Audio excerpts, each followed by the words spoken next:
Well, good evening, everyone, and thank you once again for joining me. I am Charles Logan, your host for the Thursday evening look into the book devotional, and tonight our theme is going to be patriotism. So, thank you for joining me, and well, let's just get started.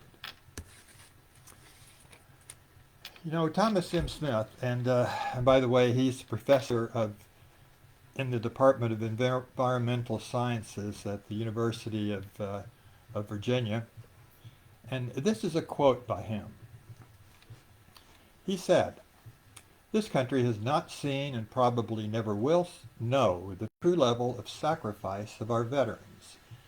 As a civilian, I owe an unpayable debt to all our military. Going forward, let's not send our servicemen and women off to war or conflict unless it's overwhelmingly justifiable and on moral high ground." Well, I always look forward to the times when we can focus on and hold up our servicemen and women in the military and recognize and show our gratitude to our many veterans. You know, as a nation, we have just celebrated the 4th of July, Independence Day. And Memorial Day wasn't that long ago, May the 26th. And these celebrations and recognition have always stirred my emotions because I come from a family whose devotion to their country has always inspired me. My twin uncles served together in the United States Navy. Another uncle was a tail gunner on a B-17 during World War II. My youngest uncle served as a courier in Korea and received wounds physically and emotionally that would follow him the rest of his life. Now, my father was in the U.S. Army during World War II. My grandfather was a doughboy in France in 1918. His grandfather served in the Confederate Army during the Civil War. Now, my brothers both served in the Army in Vietnam, and I joined the Navy. I wasn't able to complete my training due to an injury I sustained in high school, so I was the only one in my family that didn't serve in the military. And even today, I have some great disappointment for that. But you know, I respect our men and our women in uniform and hold in high regard our veterans. You know, I believe we owe a debt to those who made the ultimate sacrifice. And I say that as a grateful citizen and civilian. Those brave individuals who served in the Second World War are deservedly called the greatest generation. Most of us, and that is in my generation especially, personally knew some of those men and women, whether they were our fathers or relatives or friends. But for me, it was a special honor to hear their stories and vicariously share their experiences. Now, some were reluctant to do so, and especially the one who is the subject of our devotional this evening. His name is Ivan Harper. And not only was he a brave soldier, but he was also a humble servant. Few in our church will still remember him. This is his testimony, and I hope that you are moved by it as I was when I wrote this story in our Good News newsletter about 10 years ago. I called it The Testimony of a Quiet Servant. Ivan Harper was a dear friend of mine, although he went on to be with the Lord many years ago. It is my honor to share his testimony today. I believe you'll be as moved as I was when he first shared it with me. You know, it's not only that he was a wounded World War II veteran and a faithful husband, but also because he was a steadfast and humble servant. Ivan would have told you that he marked his spiritual journey in part by the milestones of profound events that had occurred throughout his life. Yet, as a humble servant, he was reluctant to share his story, although it is one that will, no doubt, impact you emotionally. and inspire you spiritually. As an infant, Ivan moved with his family to Tucson, Arizona in 1919. The First World War was over and Tucson's population had surged to almost 20,000. He was brought up in a Christian home where his parents attended a Methodist church.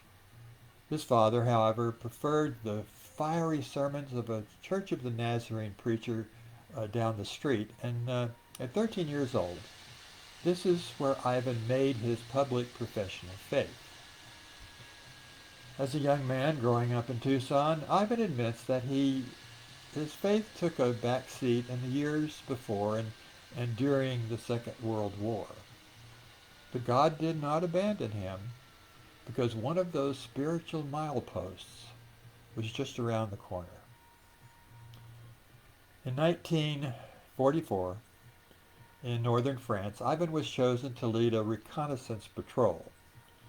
He and his fellow soldiers survived an intense artillery attack, and he and another soldier were wounded.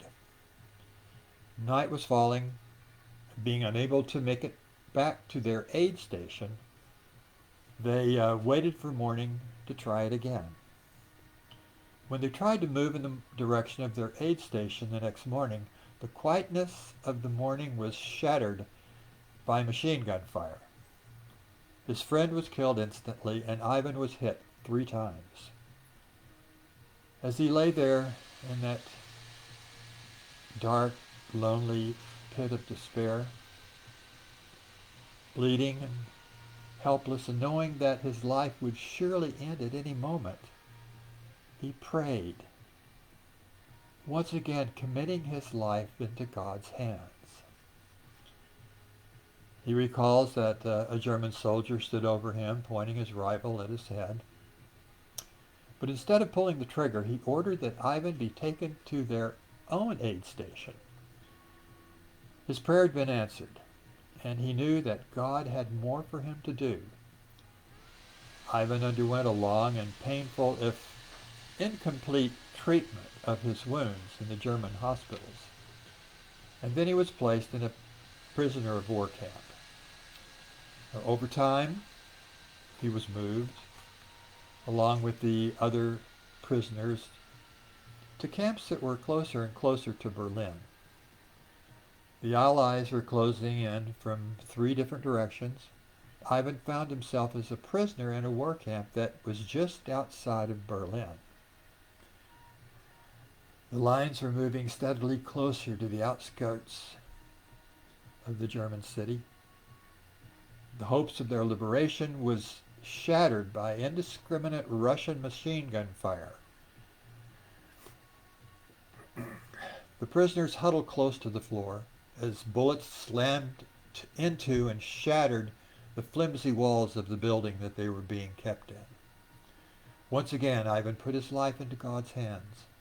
Eventually, they were liberated by the Russian army, but a number of his co-captives, having already endured so much, were sadly lost to the advancing Russians. After intensive rehabilitation for his improperly cared for wounds, excuse me, Ivan returned to Tucson, where he knew his life would never be the same, because he knew that from then on, God would make his presence known at every turn on his spiritual path. Now, the years after the Second World War were at times difficult. There was a failed marriage and the pain of separation from children, but there were good times as well, because he met and married Doris, who shared some of the same painful experiences that he had had. Then in 1990, another one of those spiritual mileposts suddenly appeared. After contracting a case of shingles, Ivan underwent some routine tests. The test showed an enlarged prostate, and further testing confirmed cancer. He had experienced this feeling of despair before, and he began to doubt his faith again. But then something happened that can only be described as a miracle. Feeling deeply discouraged one day, he became aware of a brilliant light streaming through a window, and he knew that God was talking to him. He could feel his presence in the sunlight. Ivan was reassured once again that God was in control, and he would take care of him. Ivan prayed and once again recommitted his life to Christ. Now, as time went on, living in the small village of Green Valley, Ivan and Doris bought a mobile home and moved into the new development of Pueblo Estates. Of course, today La Cañada is a main thoroughfare here in Green Valley, but then it was a two-lane street surrounded by a lot of open desert. After searching for a home church, they finally decided on the Presbyterian Church. They met at the newly built West Center, which was one of Green Valley recreational centers. But they were annoyed because another young church was always making them wait for their room. That little group called themselves Green Valley Baptist. Now, Ivan is convinced that it was another spiritual signpost that led them to Green Valley Baptist Church. In 1989, Ivan began teaching his Sunday school class. People still refer to the room as Ivan's classroom. Now, Ivan held many volunteer positions and served the church for over 23 years, pausing only to be treated for his old war wounds. Now, many of us recall seeing Ivan and Doris in the choir, but few of us knew that they had been active members of this church since it was chartered. Now, Ivan confided in me that time had taken its toll on him physically, and over time he and Doris had to give up many of their ministries. In time, Ivan and Doris continued to serve, but mostly as prayer warriors and mentors to new members. Now, Ivan would have been the first one to tell you that it's okay to experience momentary doubt and insecurity, because some of us will also find ourselves in that same seemingly hopeless pit of despair sometime. We just need to remember that brilliant light streaming through the open window, the light that reminds us that God is faithful and is our fortress at times of trouble, if we only place our complete trust in him. Now, the world looks at greatness in the garish light of wealth and knowledge and prestige, but heaven looks at greatness in the soft glow of humility. So let us never forget the many who have gone on to be with Christ and those few remaining of the greatest generation, and all of those men and women who serve to make this country great and free. Now, in closing for our short devotional this evening, I would like to share this verse from Ecclesiastes 3, verse 8. There is a time for love, and there is a time for hate, a time for war, and a time for peace.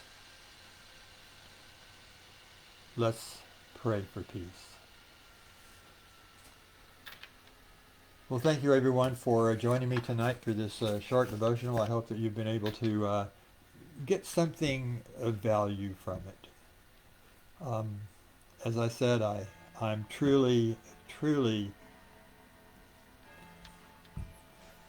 love our veterans. I love all those that are serving now and all those that will be serving and all those that have served. So once again, I am Charles Logan, wishing you a very good and pleasant rest of the evening and the week to come until, Lord willing, we can get together again next Thursday at 6 o'clock. Good evening, and may God bless each and every one.